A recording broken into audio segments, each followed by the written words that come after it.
I would like to welcome every one of you to Three Angels Pharmacy channel.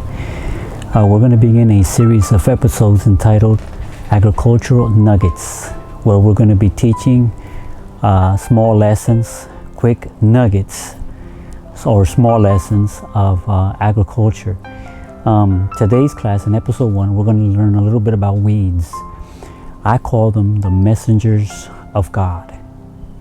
Weeds are messengers. Now, why do I say that? Well, let me just illustrate it real quick.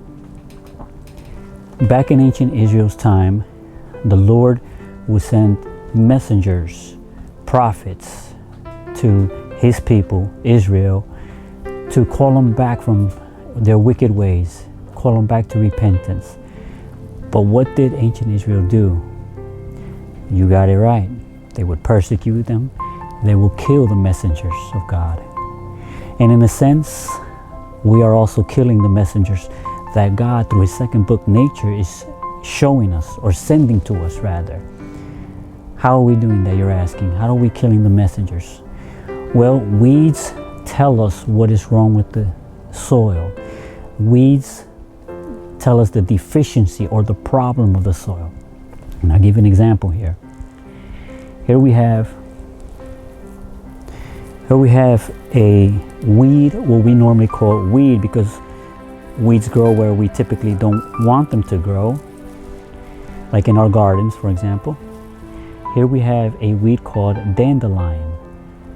I'm pretty sure many of you have seen this, and many of us are already familiar with this. Here we have the dandelion in its flower stage, and here we have it in its seed stage.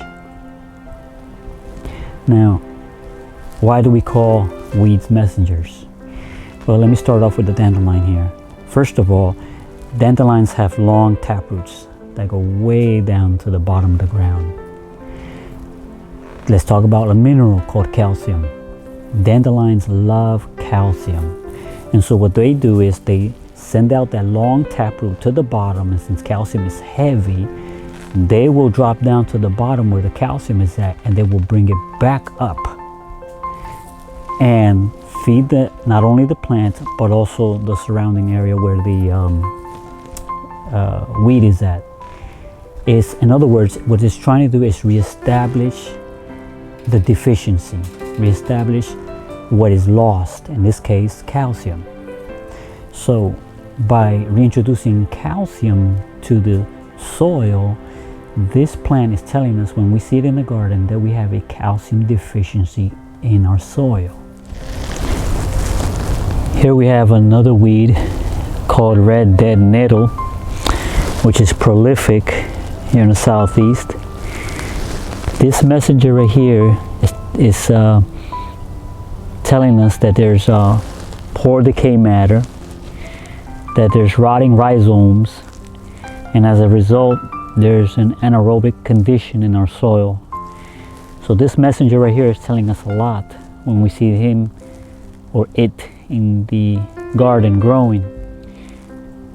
And there's another weed called spotted spurge, which is also prolific in the southeast in many gardens, which is an indication of low phosphorus, low calcium, high levels of potassium, high levels of magnesium, low levels of humus as well.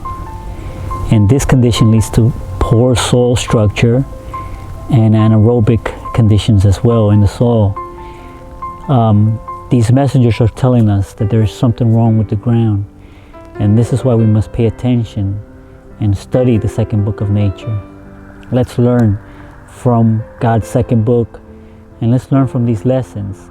Let's take action. Let's change the condition of our soils, because by changing the condition of the soils, we will be better prepared for the time of no buy, no sell, where we can't buy amendments, we can't buy minerals to remineralize